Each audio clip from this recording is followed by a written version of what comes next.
All right, friends. After reconsideration, I did realize that y'all really like, y'all like the reactions videos, right? I talked about, I reacted to, Democrat versus 20, Make America Great Again, and I can't lie, not a bad idea, right? Not a bad idea, just to start. But now I had no idea what the fuck I was talking about. So let's focus on some we know about, right? We will be talking about the man truth, whatever it's called. It's man versus man, the truth about masculinity spectrum. So let's get this started. It is man versus I man. remember one time I was walking on the street and this woman kept turning behind and I was like, oh, what's behind me? But then I realized I was a person that she was afraid of.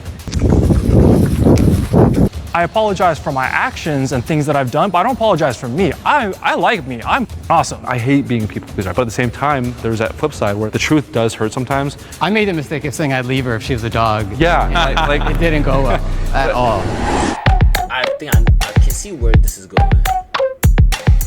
Do all men think the same? Obviously not. How would they fall on the spectrum? Men are lonelier today than ever before. Let's give it prognostic, right? Prognostic, whatever, however you say it. I think that's a good question. I would say potentially, like, more on the positive side. Yeah, I would go somewhat with you. And I rarely see like groups of guys. Like guys are like rarely hitting each other up. Like, guys, let's go get brunch. And it's like 5 guys together getting brunch.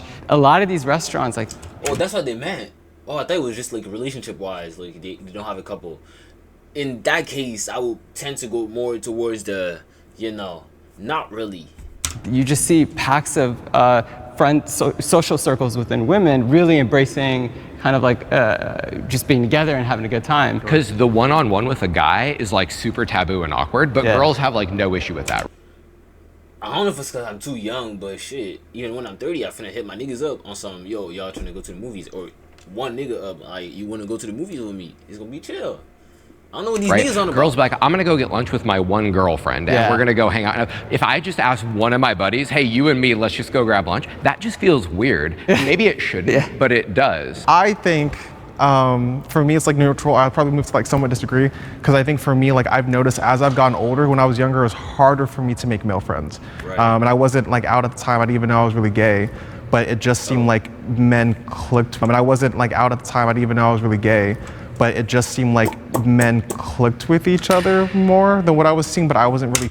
I was agreeing with him, but I think he was just purely gay. I don't know why gay people tend to less get involved with other niggas without even knowing he's gay, or like without the niggas knowing they're gay. So I think it's really just a vibe shit. Fitting in with that. As I was getting older and I was trying to figure out who I was, and I was super anxious, and I'm like an anxious person to this day. I don't have issues having very close, like, best straight male friends, and going out to movies, dinners, hanging out. Wouldn't that be just dates? In his case, We have like intimate relationships, not like romantic, but just like intimate, genuine connections that I think is hard for men to make with each other without stigma. And now I'm seeing it's getting easier for me to have straight masculine male friends, especially in the military. When I was a freshman in college, I had friends that I hung out with. I had a group that I met in orientation, but I still ended up spending so much time distant from them, because even though I hung out with them, I was a very different person to them. And every avenue in which I felt like there was parts of me maybe I could share with them, I would also feel like they might judge me for it. thing is, I feel like the only reason why this is even a debate is more of a, it didn't really change in any sort of way. It's more, we changed over the time, so it became harder for us niggas. Well, not me, but let's take in general the niggas that's over there. It became harder. I don't know if it's COVID or some just the evolution of human species as we going, but it just tend to to build towards a place where it's better off when you're alone. So people just try to, like, they don't communicate as well. They just don't match together as well. So they don't make friends as easily, and boom, boom, boom. So I don't think it's the situation that changed us. It's more like how we perceive interactions with others. I just want to say, listening to you all, it's fascinating because you talk about superficial, and it is. And like, I find it fascinating that you all, like not you all, but it's uncomfortable to go somewhere with a friend one-on-one. And I find that a lot of males are sad and they are lonely because they do not have the space to feel like they can actually express emotions, because part of that protects against loneliness is vulnerability, and from that is intimacy. I was raised to be tough.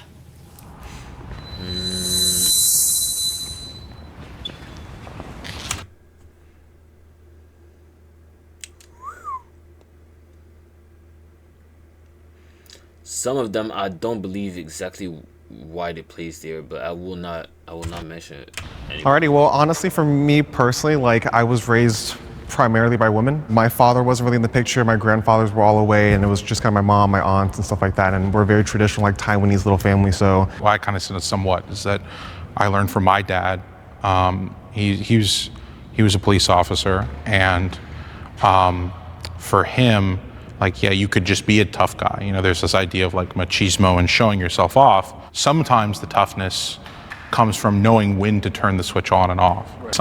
As an African nigga, every kid growing up, you know, I wouldn't say tough, because, you know, I mean, I speak for myself, nigga. I'm tough as I was saying, it's more of a, they beat your ass 24/7, and until you grow up and they just, you know, go on the chill side, you just get beat for no reason, like straight. I wouldn't say no reason, but, you know, every small mistake you get beat, you get screamed at. Like, what you crying? They even hit you yet?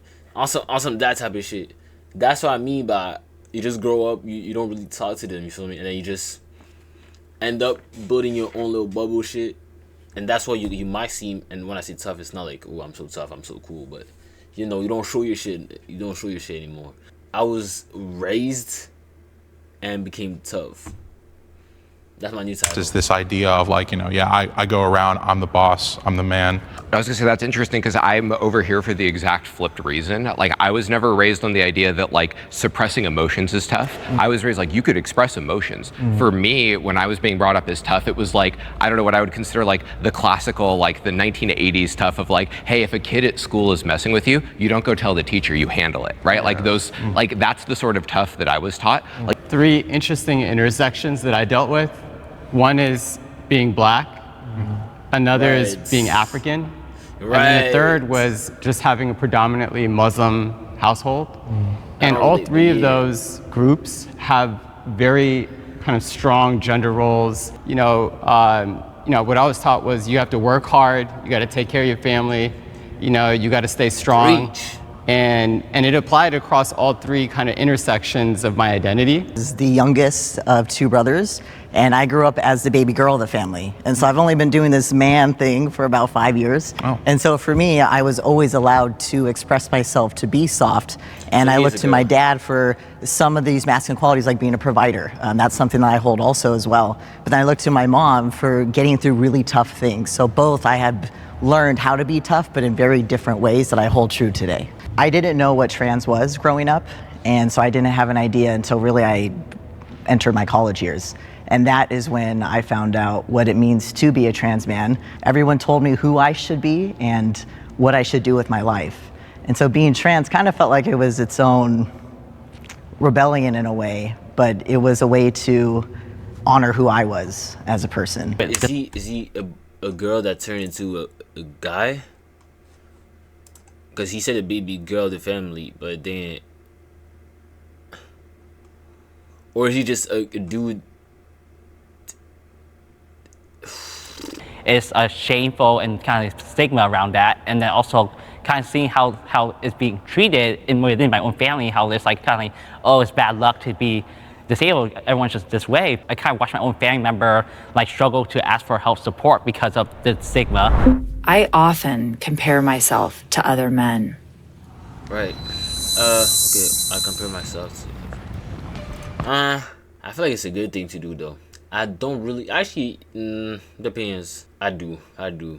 Like, it's the good comparison of like, what can I, you know, improve on myself that I fuck with the fact that that person is doing, and, you know, could benefit me. But not in the oh he's better than me and I'm trash type of way. It would be more of a oh damn he tough because he's doing that, or oh he that's okay, good things to do, so I'm gonna do it too. So like, you know, I just built off from a nigga. Well, I think for me, so I grew up with 2 younger brothers. I grew up with my dad in my life. And I think in that sense, I think brotherly competition, we were always like comparing with each other. You know? Yeah. So like I could look around and be inspired by other people, and I could see like, oh, this person's doing so much more with their life, or doing more creatively, or this and so forth. And I could be inspired by that, but I don't necessarily see that being like necessarily jealousy. Right. Yes. My career in the world of adult entertainment, it's a double-edged sword. There's definitely times where I'm comparing myself to my fellow coworkers, and that does affect my views on myself a little bit. But at the same time, my masculinity and my manhood is pretty secure because of this. Whether we like it or not, one of the societal markers of manliness and manhood is your ability to attract the opposite sex, or just, you know, attract things like that. That I consumed, and the type of messages that I got, you know, was kind of reiterating this ideal that like men had to be kind of gym going. And so, I mean, you know, I find myself, I feel like it's a great way to start your process of like what you want to be in life. Cause ain't nobody ever gonna hear talking about something. I don't care about my body. I just want to do whatever I want. Right? Like they all gonna be like, you know, even if they say I wish I had, they will say I wish I had a good body. I wish I had. A lot of times, unless they are satisfied fully and they say this is my body, I love it, and they big as hell or they skinny as hell and they still love it, then I guess you gonna find another field. But nobody's perfect, especially on the body. So most of the first thing men nowadays go to you know find purpose, gonna be the gym. They're gonna start, you know, it's one of the easiest thing you can do. You pay $15 a month and you just hit the gym on a weekly basis, on a 5 days a week, and you know you build yourself. That's what I mean by the gym is actually a pretty good idea of like what you should put all your mental force in until you find something else to do. This is it for the part 1. The part 2 is coming out right up. Just stay tuned, guys. Stay tuned.